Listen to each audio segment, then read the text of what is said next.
Something that's so special about Malaika. Mo fẹ́ sọ nǹkan lójú bàbá mi àti gbogbo àwọn ìyá mi tí wọ́n wà bí. Ẹ jọ̀ọ́ bá mi ṣe báyìí díẹ̀ so that àwọn tó wà bí wọn ní máa jọ. All the men in the press, please. Nípa Alhaji Sule Alao Malaika. Lọ́dún kan ọdún náà ti tó bí mẹ́ẹ̀ẹ́dógún àbí méjìlá báyìí tí mi bá ṣe mistake. Mo ní show kan tí mo fẹ́ ṣe nìbàdàn. Brother mi tí gbogbo ayé mọ̀ mí yẹn Alhaji Wasiu Alabi Pasuma àjọ plan ẹ̀ ni. Show mi wá kú ọ̀la ni wọ́n gbé owó táwí pounds ni. Náà wá gbé ká Pasuma mọ́ ọmọlé. Kó má bà mí lẹ́mìí jẹ́ kò break news fún mi ní ẹnu ara ẹ̀.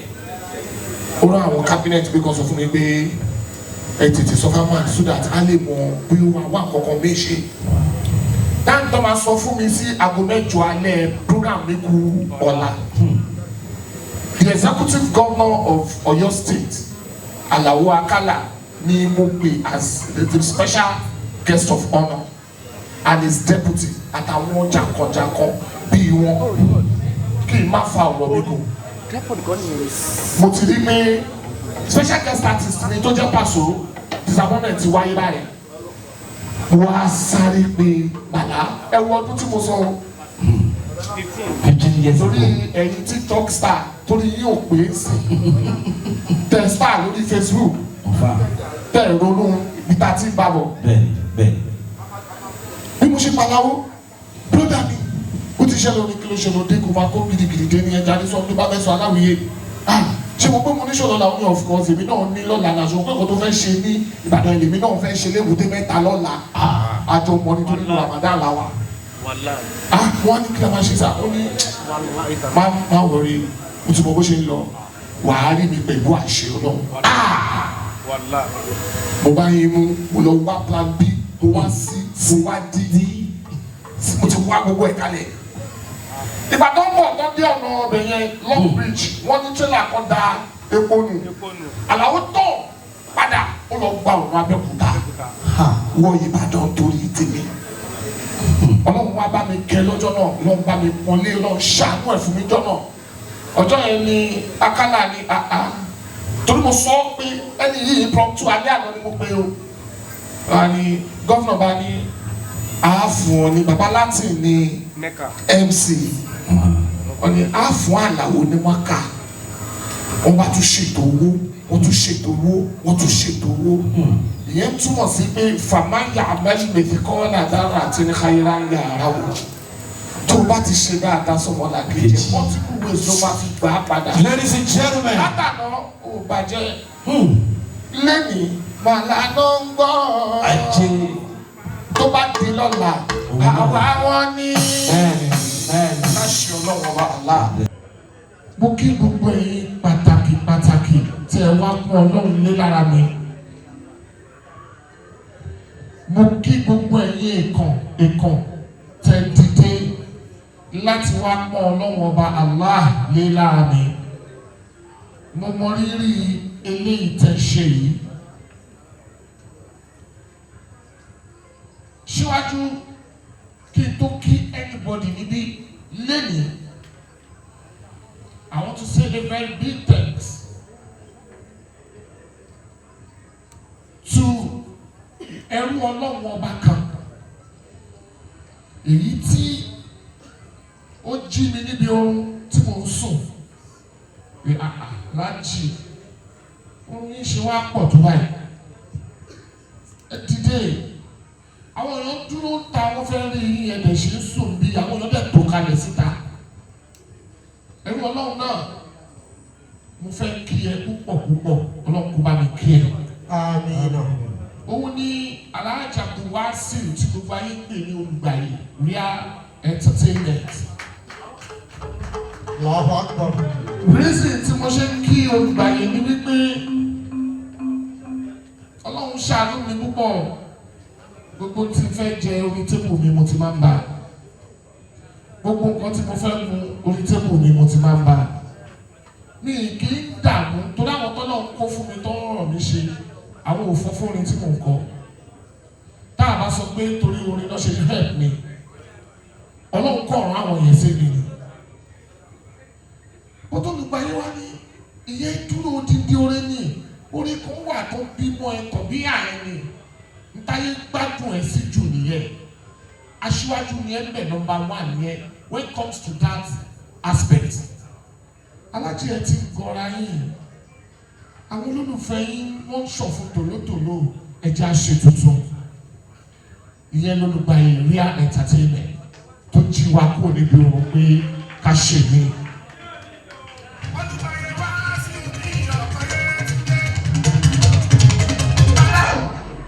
Ọlọ́run ó jò dáa fún ẹ. Àmín. Mo kiri à lọ́kùnrin bá mi sọ ẹ́ lẹ́sàn-án rí. Àmín náà. The guy spent a lot of millions of naira on my project. A sì máa lé mi mú bí ọmọ tó di ọmọ ọdún kan tó ṣẹ̀ṣẹ̀ géènì kó máa rìn nínú ilé. Ṣé mo pé gbogbo kan ní ìwọ̀n dàrú kó má bàa tún dà kan mí rù èyí wà lé mú. Bẹ́ẹ̀ ni eré àṣemáyé lé mi mú pẹ̀lú Alájí ẹ ti pàṣẹ ti studio. Alájí owó mi ń jóná. Ẹ máa bọ́ ọ́ pẹ̀lú àwọn àwọn yẹn fẹ́ lọ múra náà lè ráyè o. Ikú tí mo sọ fún yín rí Alájí ṣe ń wà ní ẹwà ṣiṣẹ́. Náà lẹ́yìn ìgbà tí mo kiri à, àwọn kan ní wọn jẹ́ kí kí pa mí. They have been supportive to me for long. Wọ́n ṣe dáadáa sí mi nínú ayé. Láti ọdún yìí ló di 26 good year.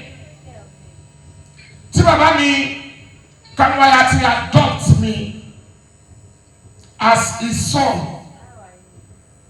Ìṣe ọmọ ló máa ń ṣe mí, wọn ṣe mí ní ìṣe ẹnìkan tó bí níbì kan táwọn wá mọ̀ rí. Tó bá he mí lọ́wọ́ mú, a máa wọ́ mi kiri ni. Tó bá jàjà rí mi, ó máa show love yẹn débi wípé ìwọ náà. Ọjọ́ kan èmi àti bàbá ìyàwó lè ti gbàgbé. The former Vice President of Nigeria, Ọ̀ṣínbàjò, wọ́n wà pẹ̀lú bàbá mi ní Jimba ọjà. Èmi wà lọrin, wọ́n dáàdi mo ti dé sí GRA, wọ́n ní jẹ́ kí dírẹ́fà kan gbé ẹ ọmọ àbọ̀. Nígbà táwọn ẹdẹ ni wọ́n tọ ọkọ̀ bíi 12, mo ní kí ló dé, wọ́n ní dáàdi ní káwá gbé yín wá sí Jimba. Ẹ má pa mí. Mo máa ń dàbí ọba ní tí mo bá ti lọ àkàtà wọn. Mo wá débẹ̀ lọ́jọ́ náà, wọ́n fi àwọn sáìtì tuntun kan lọ́dún yẹn, wọ́n fi hàn Vice President. Mo wá tẹ̀lé wọn. Fóònù mi wá jábọ́, Samsung eléyìí ibú kan tí mo ń lò, ó wá jábọ́ ní sáìtì yẹn, ibi tó jábọ́ sí orí òkúta ni, ó dẹ̀ fọ́ lẹ́sẹ̀kẹsẹ̀ tó dá yẹn. Kí ni mo sọ débẹ̀ ni wípé wọ́n máa ń ṣe mí bí ọmọ tó fi àtọ̀dí wọn bí tí kankan ò gbọ́dọ̀ rà rárá. Èèyàn kan wá ní káà náà wọ́n fẹ̀ mí wá fọ́lọ́run fún yín. Bóyá láyé mi ìtàbá tó wá, àmọ́ láyé kan yìí, àwa yín ni o. Èmi ṣe kúlẹ́kúlẹ́, ṣe àmọ́ pé ẹni tí nǹkan bá kú lẹ́sẹ̀ ẹ̀ẹ́dì lójú ẹ̀. Musa Kasala, àwọn àlejò ń lọ tán, gbogbo wáò gbogbo ẹ̀ lọ tán. Wọ́n wá ń bá mi sọ̀rọ̀, wọ́n wá ń wo response mi, wọ́n sọ pé kí ló ṣe mí? Lẹ́nìkan lẹ́yìn ló wá sọ pé fóònù wọn jábọ́. Ẹ máa bá mi mú àwọn àlejò mi tí wọ́n wọlé àtàbújá ni wọ́n ti dé bẹ́ẹ̀ lẹ́sẹ̀ wò wọ́n yẹn. Ẹ máa bá mi fi wọ́n sórí seat. Ọlá Muhammad ló wá ní fóònù aláwọ̀ yìí ló fóònù wọn jábọ́ lẹ́ẹ̀kan láti ní abájọ tí mò ń bèrè 18 fi sí dábì lóhùn wọ́n kò gbé ẹnìkan ni. Àwọn létẹ̀ Samsung tẹ bá ní ẹkú wọn wá lọ́dún yẹn wọ́n kó gbogbo àwọn fóònù yẹn dé. Àgbákò kan ni mo náwó sílẹ̀ ẹni sẹ́yìn ló fẹ́ sóhun ní ti létẹ̀ fọ́nù yẹn náà ní láti ìjẹta àbí ìjẹrin ló jáde. Ẹ bá ń fọ́ọ̀mù mi ìdòwò ní kékeré ó yẹ kó o máa ní fóònù kékeré kan tí wàá tún máa lò mọ́. Ẹlòmíì tí làákà yẹ ò bá pé a ní ṣe fóònù náà rà fún tí lọ́jọ́ karamọ́ mo kò sọ̀rọ̀ dé bí wọ́n ṣe máa ń kẹ́ ọmọ ni mo sọ níbẹ̀ má ṣe mistake. láti ká mọ́ ẹ̀ bàbá mi Dr. Komorudeen Yusuf Akanda Ibitoye Yusuf, the president, CAM Integrated Iron and Steel, Camwire Nigeria Limited. Olówó tó fara kẹ́ àwọn Dangote bẹ́ẹ̀ lè rí wọn lórí social media pé wọ́n náwó fẹ́ẹ̀tì wọn ni. Ọjọ́ tó bá fẹ́ mọ̀ lọ sórí YouTube, ọjọ́ tó ń ṣe ìnáwó kan láìpẹ́. Dangote, Ọ̀tẹ́dọ́lá, former President Olusegun, the new president, chief of staff Buhari, gbogbo wọn bá mi irú ayé fújì gan ó dára wí eré wo ló gbà wá fún mi láti rí irú yín láàrin mi dé láàyè yìí. Mo send broadcast láàárọ̀ wọn tí kò lọ what exactly time ló fẹ́ ká débẹ̀ fẹ́ máa wish láti padà sí lórí mo ara cosmic daddy so times àwọn olókè pilot ti gbé standby ní kúkú òjijì. Àmín. Gbogbo àwọn ẹgbẹ́ ọlọ́run tó ṣàbí fún yín wọn ní kúkú òjijì. Àmín. Àpadà sí kúkú ò ní bá yín. Àmín. Is the only man tí mo gbọ́ nínú ìtàn tí gọ́fúnà ìlú ẹ̀ tá a máa challenge the president pé your excellency sir wọ́n yẹ láǹtí Kwara lẹ́ni ẹ̀ẹ́dẹ̀ sọ fún wa sá pé ẹ̀ ń bọ̀ táwọn yóò máa sọ fún president ẹ̀ fún gómìnà ìlú pé did I come officially? I come to greet my friend Kamwaya. So what are you talking about? Ẹ wá jókòó sáàárín àwọn mẹ̀kúnnù bí èmi especially àwọn bàbá mi olówó làwọn mi náà ṣùgbọ́n ẹ wá fi jòkó ọlápọ̀ èmi lé èmi aláìní ìrìn láìlẹ́bí àwọn ọ̀rọ̀mọdọ́mọ yìí níye ipò tí wọ́n bá máa dé láyé wọn ò ní táwọn náà sà. Alibarikala la ilaha illallah alibarikala Muhammad Rasulullah Sallallahu alaihi wasallam. mo kí ẹni tó kọ́kọ́ dé ìjókòó yìí kí n ṣe bẹ́ẹ̀ kí n má bàa ṣe ra mi ìyẹn ni Honorable Babatunde Oladumoye Muhammad Jami you are welcome to our meeting sir. Mo kí the CEO Jabacos Alhaji Jamiu Ayikoba Alabi tí mo jẹ́ ambassador fún iléeṣẹ́ wọn lágbára ọlọ́run kó dẹ́mi ẹ̀mí àti yín sí ọdún tá a sáyìn 2024 kan ni ó ti fẹ́ tán láti gba owó rẹ̀ níhùn ambassador mi lọ́jọ́ mi yóò kù. Síwájú kí tó máa lọ́bẹ̀ yẹn mo fẹ́ padà sọ́dọ̀ bàbá Kamwaya tó mo gbọ́dọ̀ kí ọwọ́ ọ̀tún àtọwọ́ àlàáfíà wọn. Ìyẹn ni Alhaji Abdulhakeem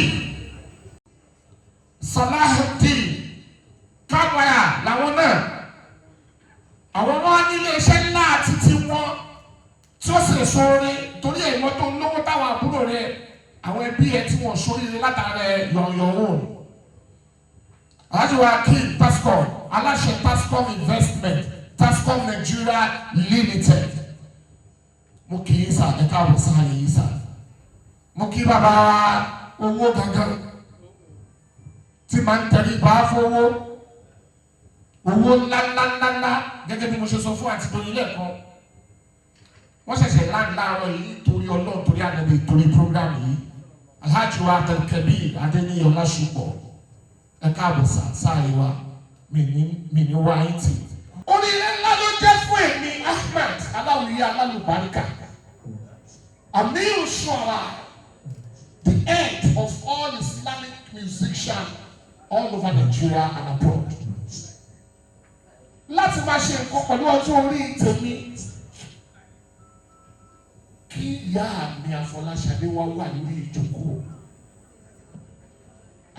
Irú wa ló torú wọn pè mú ni bí àwọn òbí àwọn Sọ̀ní Aládé àwọn Síkírù Àyìndé Barrister àwọn Kọ̀lìtì Àyìndé àwọn Wàsíù Àyìndé bí wọ́n ṣe lè pe bàbá àgbà yẹn ẹ̀rí kọ́lọ́ ń ṣe àgbọ̀ ni ẹ̀rí kọ́lọ́ ń kà ní.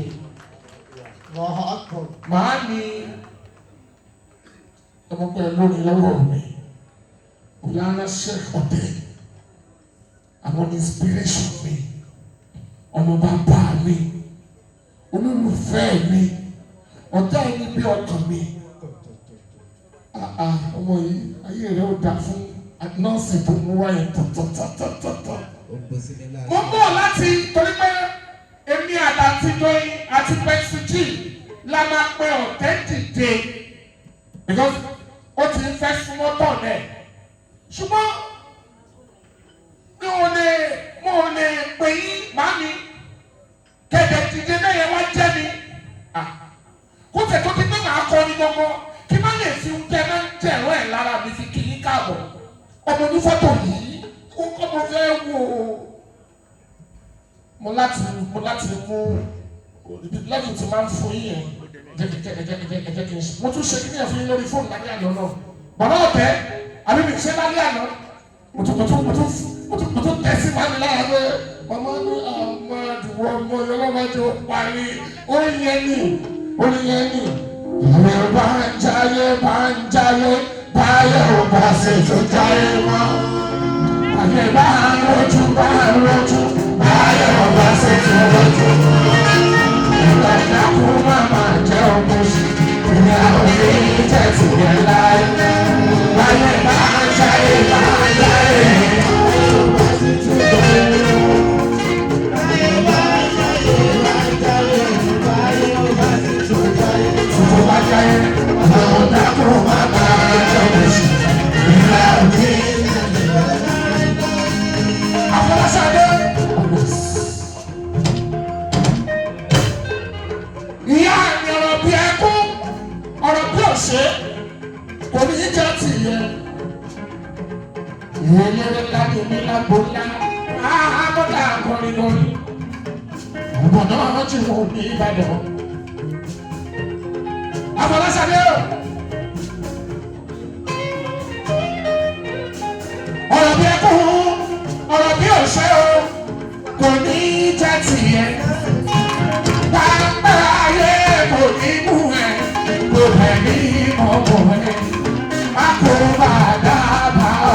Commissioner for Youth, ìpínlẹ̀ Èkó gbogbo ẹ̀kú ẹ̀ máa ń gbọ́dọ̀ gbogbo àjò tí ẹ̀ jẹ́ torí pé ìyá tó bí ẹ ló bí mi ìyá tó bí ẹ ló kọ́ mi alúwàkà òní ọba padà sábúrú láyé bí lọ́lá mú ọmọ lọ́lá oníṣẹ́ ọlọ́run ọba ẹ fi iṣẹ́ mi jẹ́ fún ọjà one citizen of Lagos State Babájídé Sanwó-Olú ẹni mo appreciate oore yẹn ó kù fún mi nínú ó tẹ́ mi lọ́rùn àwọn bá ṣe yẹn lẹ́nu wọ́n ṣe èyí tó jù bẹ́ẹ̀ lọ́lọ́lá mo dúpẹ́ Babájídé Sanwó-Olú ẹ̀ṣẹ̀ àdúpẹ́ tó yí ní àsopẹ́ bí ọ̀gá náà padà wò lẹ́fà wọ́n gbogbo ara jíde jíde jíde jíde jíde jíde jíde jíde jíde àkọ́kọ́ Èkó Babájídé Sanwó-Olú.